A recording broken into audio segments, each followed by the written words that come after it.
Hey guys, welcome to the first game development log of my 2D RPG shooter game. In this first video, I kind of want to go over my direction I want to take this game and basic functionality I have in place so far.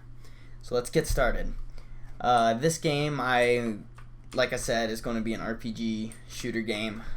It's going to incorporate basic RPG elements such as a leveling system, quests, skill, attributes, inventory, all that good stuff. But it's going to have kind of a modern twist on it, as it's a shooter, kind of futuristic gear and such, kind of go away from the swords and dragons era, so to say. I'm going to have it so there's multiple worlds, kind of areas to progress through. So I have 5 or 6 areas. The first area is where the quest line starts, basic enemies. Each area is going to get harder.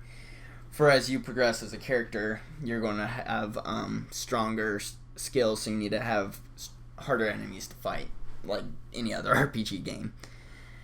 So on top of that, I'm going to have it be kind of following a Dark Souls, which are kind of a system where when you can slay enemies, whatever, and when you die, or when you rest up, go to, like in Dark Souls, a bonfire, all the enemies will respawn, and they're not going to be randomly generated. So enemies are going to be placed specifically, and kind of once you know an area, you can go through it instantly, but it'll take some time to get to know an area, and it'll kind of be difficult at first. So that's the general direction I want to take it in. Let's get into some functionality. So, as you can see, you got movement, physics, got animation, as basic as it is right now. A lot of these textures, animations are just in place for testing, not going to be the final product. Don't worry, these grass textures are going to be a little more detailed. So I'm using Box 2D for my physics, so got shooting, aim at the mouse, so on. That determines the character's direction. Character can have a primary and a secondary weapon. Switch between the two.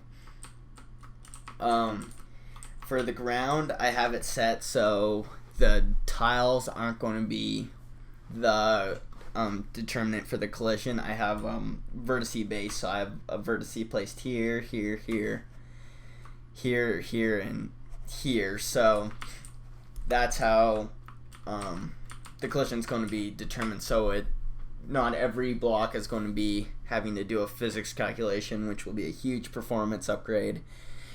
And I can make it so, give it kind of a 3D aspect, so I can have tiles and put the line slightly below it, making it appear as he's walking on the ground opposed to walking on top of a tile. And that'll be more apparent once I upgrade the textures a bit. And this is also nice because I can add in diagonal movement. So if I change this vertice right here to -1, this will create a slope, which will allow me to move in diagonal directions, so I can use it for staircases or whatever, and it just extends the functionality of the ground, so it's not going to be basic jumping on top of tiles, and kind of give it more fluidity.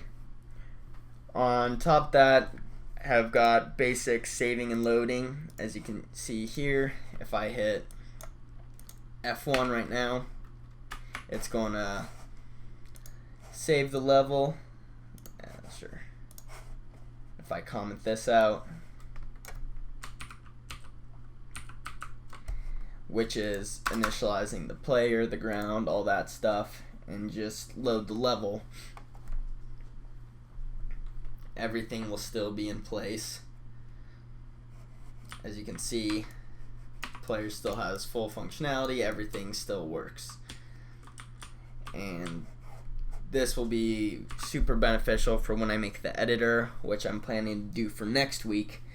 I can make the level, drag tiles into place, click where I want the ground to be, save the level, and just load it up within the game then. So yeah, that's where I sit right now. Hopefully I can bring in some good content for the editor to show off next week to you guys.